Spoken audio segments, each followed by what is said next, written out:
I'm very pleased now to introduce our guest speaker. Peter Lawrence is the Director of Public Policy and Government Relations in Washington, D.C. for Novogradac & Company, the organization which specializes in affordable housing, community development, historic preservation, and renewable energy tax credit industries, has more than 30 partners in 15 offices nationwide. Before joining Novogradac & Company, Peter was the Senior Director of Public Policy and Government Affairs for Enterprise Community Partners. Please welcome Peter Lawrence.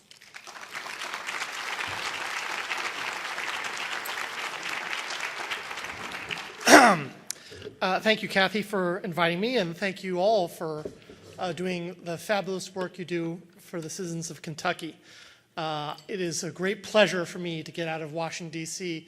to see real work happening in communities across the nation. I think real policy often is made in local communities, advocating with their members of Congress. That's what is really the most powerful message that really makes things happen in Washington, D.C., rather than any one individual speaking to members there. So I certainly appreciate that. I'm going to just quickly talk about a few issues in policy. There's lots that one could talk about in affordable housing, but I'm just going to focus on a few things. One issue here is, and I'm sure many of you already really know about it, is the tremendous need for affordable rental housing nationwide and how it's grown over time. You all live it every single day, but it bears repeating that your members of Congress, your delegation, need to hear from you repeatedly about this, especially in times of budget austerity when they're having to make tough choices on where to spend government resources. They need to hear this, and you are the best messenger for that. So I want to quickly talk about that. I'm not going to give you a very comprehensive look at the low-income housing tax equity market, but there's a few things I wanted to point out about where that is a very important tool towards meeting that need. I want to talk about tax reform in Congress. It is a hot topic, and I'll give you my thoughts on where things are and some policy priorities involving the low-income housing tax credit that could be addressed in these tax reform deliberations.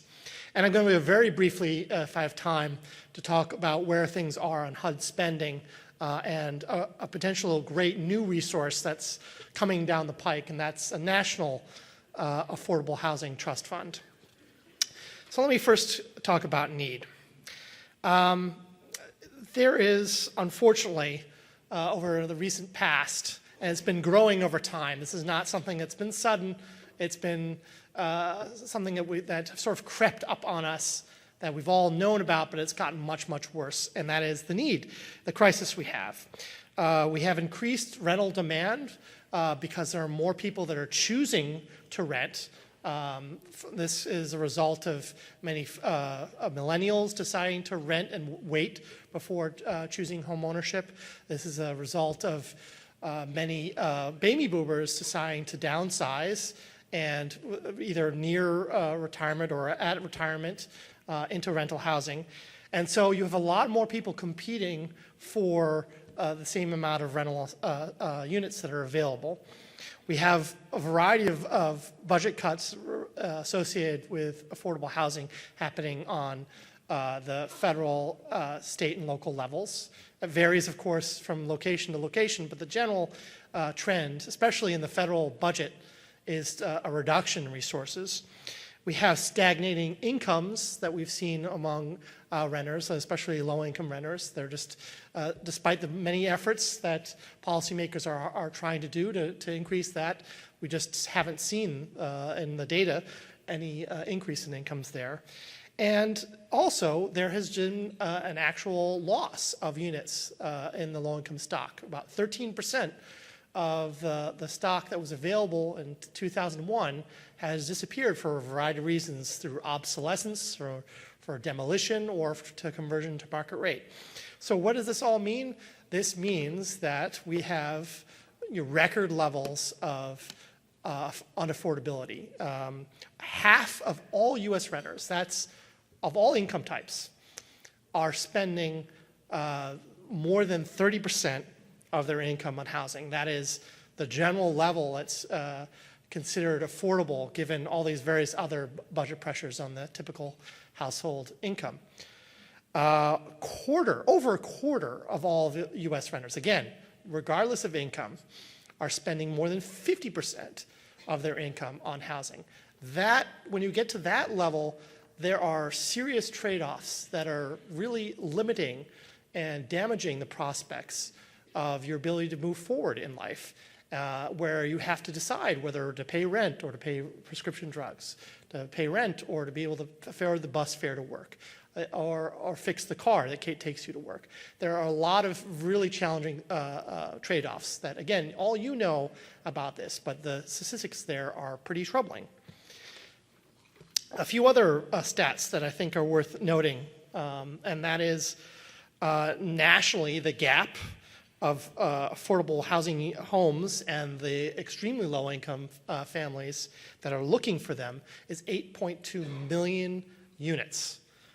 That is incredible. Even though the low-income housing tax credit, which I'll talk about a little bit more, has been a fantastic tool to addressing this, we're currently creating about 90 to 95,000 units a year nationally. At that rate, it's going to take us 90 years to address the gap.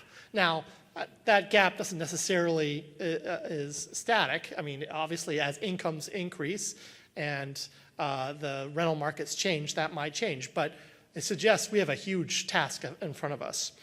Another thing to note is housing assistance is not an entitlement. It's only a quarter of households that are eligible for it actually receive it. And the Kentucky Housing Corporation and its brother and sister agencies, state agencies across the nation, receive about 2 to 3 times at a minimum.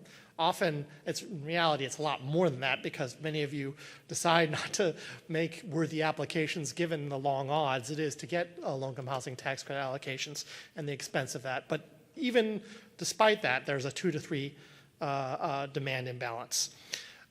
Because of all this, the Bipartisan Policy Center, composed of respected leaders in the housing world, 21 members in the commissions, Republicans, Democrats, and independents, all agreed, because of all this, that the low-income housing tax credit should receive a 50% increase in allocations. And part of the reason why they looked at the low-income housing tax credit as a tool is they looked at where things are and how it's performing over time. This chart shows you how the diversity of families that are served. Some folks think that the low-income housing tax credit only serves the highest of low-income households, just at the statutory limit. Others think that it only serves the absolute deepest poor and not others. And when you look at the stats, you see a diversity, as you would expect, given the needs. A lot of 45% are addressed extremely low-income families, ones earning 30% of the area median, or typically nationally that's around $15,000 a year. But you also get as many as families that are earning above that amount in the Washington, D.C. area where I live. You have families earning up to $60,000 a year that can afford and can live in this. So you have a very diverse, because there are diverse housing needs across the country, and this is a flexible tool to reach them. So I think that's an important thing to note to policymakers. Another reason why I think the Bi-Policy Center looked at this is that it's a very efficient program. One of the reasons why it is highly efficient is that investors are willing to pay 95 cents up front and get 10 cents a year for 10 years and keep that property in full compliance for 15 years. That is an incredible deal when you think of the time value of money and for the fact that there's no administrative funding or other source of overhead that must all be sustained inside the program. when 95 cents on the dollar is a pretty efficient program. And this is part of the reason why the Bipartisan Policy Center is called on as such an effective tool. And here's a quick little slide also. And as the pricing for low-income housing tax credit has been good, giving such great subsidy to the projects, the return on the investors has come down to a very modest rate. I mean, they certainly do for investing their capital up and putting it up for risk. They do expect a modest rate of return, but it's not much higher than the cost of capital that a lot of investors have. So where are we with tax reform? So many people, when I come and speak about what's happening on tax reform in DC, roll their eyes and say, it's never going to happen. The parties are too far apart, it's just too hard, et cetera, so forth. Well, as I'm going to sort of borrow from Colleen Fisher at one of the panels this morning, well, that level of complacency really hit the real estate industry very hard almost 27, 28 years ago when last time Congress did tax reform. Many people had said the same thing. They said, oh, it's not going to happen. It's too hard. The parties are too far apart, et cetera, and so forth. And suddenly, in a moment, all of a sudden, it moved forward. And because the real estate industry was complacent, it impacted the real estate industry very deeply. It certainly did give us the low-income housing tax credit, which was a positive thing, but many other aspects were not so beneficial, and that was because people just decided to take it for granted how the tax code wouldn't change. And so my message to you is to say, I wouldn't put money on it happening anytime soon, but we can't take it for granted, and we must operate as if maybe next month Congress is going to take action. And not only is it important to defend the resources we have, but it also does provide us an opportunity to make the case for increased resources. Whenever Congress does have an opportunity to look comprehensively, it means that you're not having to only look at your own issue in isolation, but it gives an opportunity to say, well, if they're going to be taking a look at some tax expenditures and get rid of them, maybe those resources can be redirected toward things where there is great need. And that's what I would want to argue. And so what let me actually just talk about where things are logistically. Former House Ways and Means Chairman Dave Camp, he is retired. He put together a very comprehensive plan that is going to serve as the first draft. And we all need to take it very seriously because whenever it does happen, this is what is going to be revised into produce what will get enacted at some point. And there are a few things I want to note about Dave Camp's tax reform plan. One, the low-income housing tax credit was preserved as only one of 3 business tax credits out of dozens and dozens that were eliminated. That's great news. That's because of advocacy of like yours and others across the nation that demonstrated the value of this program. And not only that, and this has not been as well reported, his intention was to increase the program by 5%. And that's something important. The fact that he actually, I want to preserve it, plus his intention was to have that bump. That gives us an opportunity to perhaps run with that and say, that's right, the program deserves an increase. Now, there was a bunch of other proposals which I don't have time to go through. I'm happy to talk offline about them that would be damaging. I will highlight one big one, of course, is that he proposed getting rid of multifamily housing bonds and single-family housing bonds. And that would have been devastating to the program, given that nationally about 40% of the units that are financed every year are done through the bond program. And so that's a problem, and we certainly need to continue to engage. And this is one of the reasons why it's important to do that, to note why that's a problem and why the bonds should remain. And I also want to talk a little bit about a few other practical issues. One, I'm sure many of you know about, it's been an issue that the housing credit industry has been talking about for several years, is the minimum 9% rate. That is something that hopefully could be rectified on a permanent basis in tax reform. And given where federal borrowing rates are, because we don't have it anymore, it hasn't really been enacted or been in effect since the end of 2013, it's had an effect on what types of projects can go forward, which ones are financially feasible. About 18% less private activity or private equity can go into any one particular development because of those loss of those 9%. There's strong bipartisan support to address it, but we need to continue to advocate for that.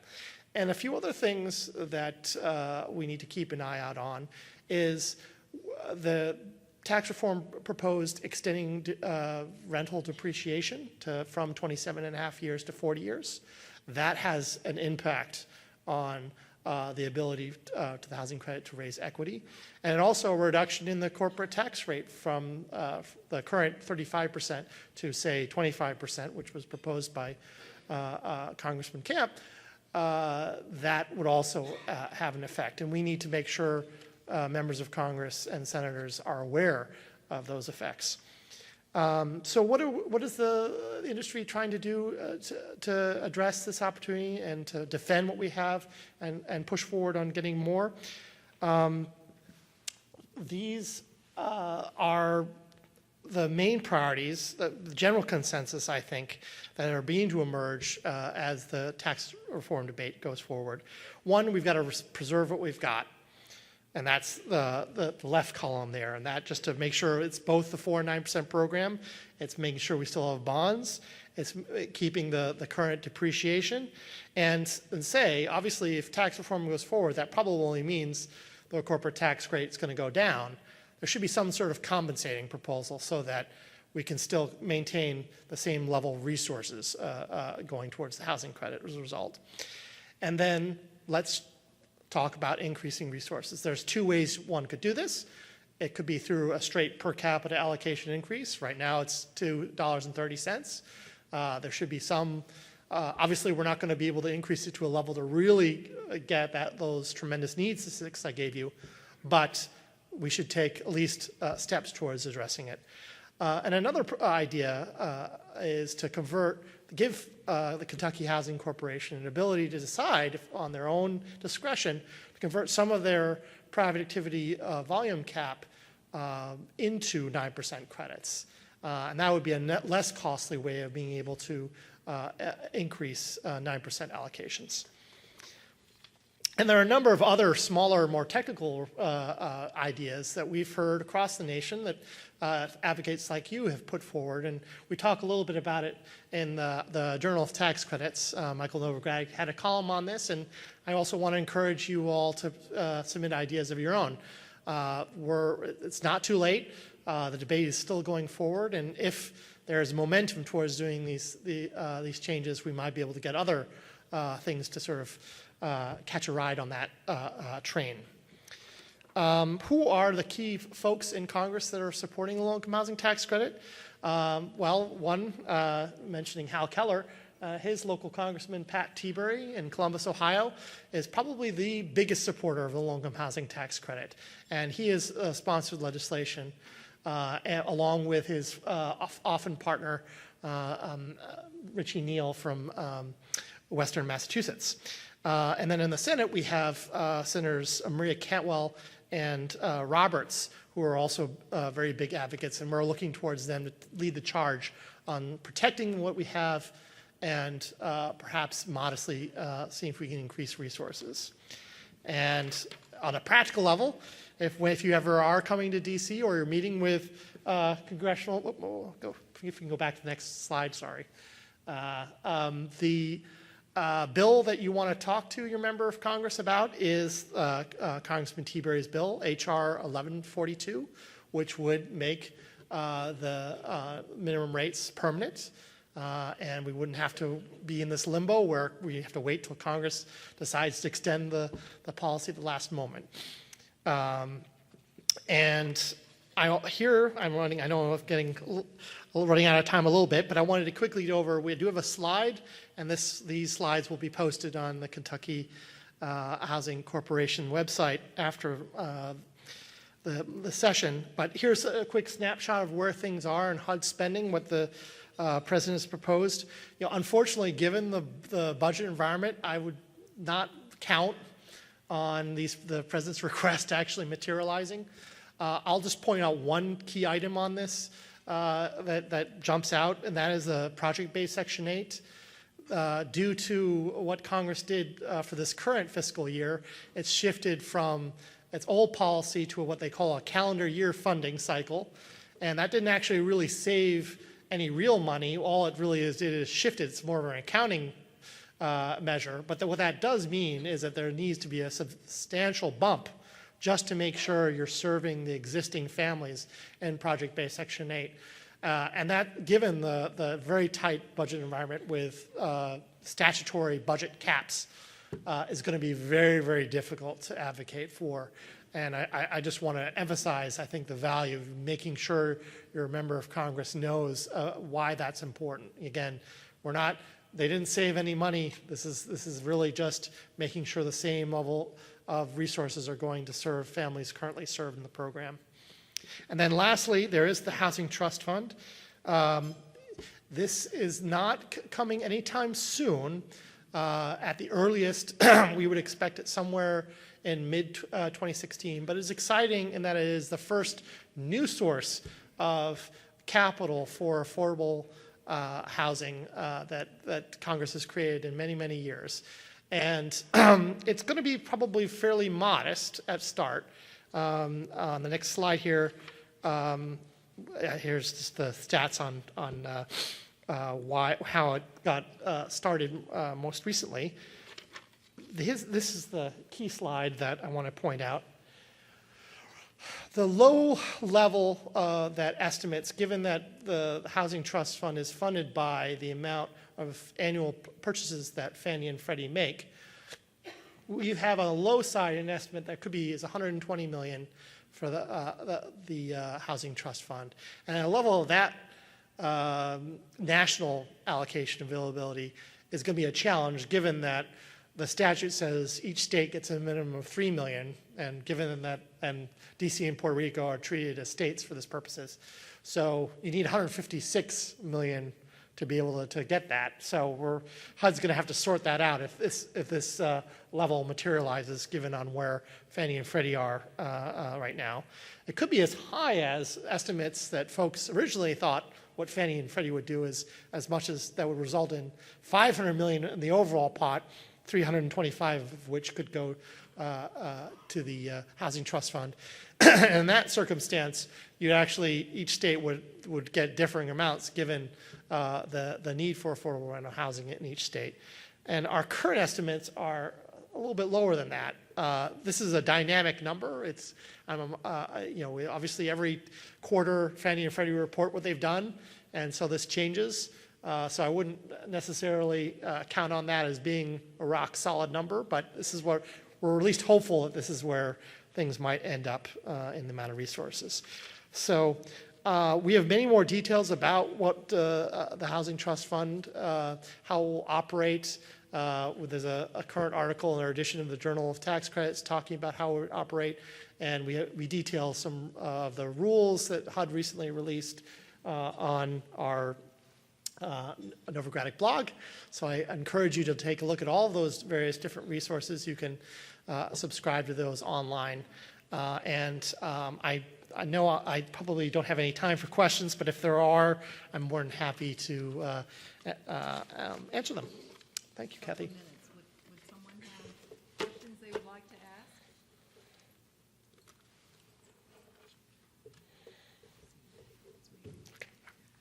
ask? Well, thank you again, Kathy. You. Appreciate it so much.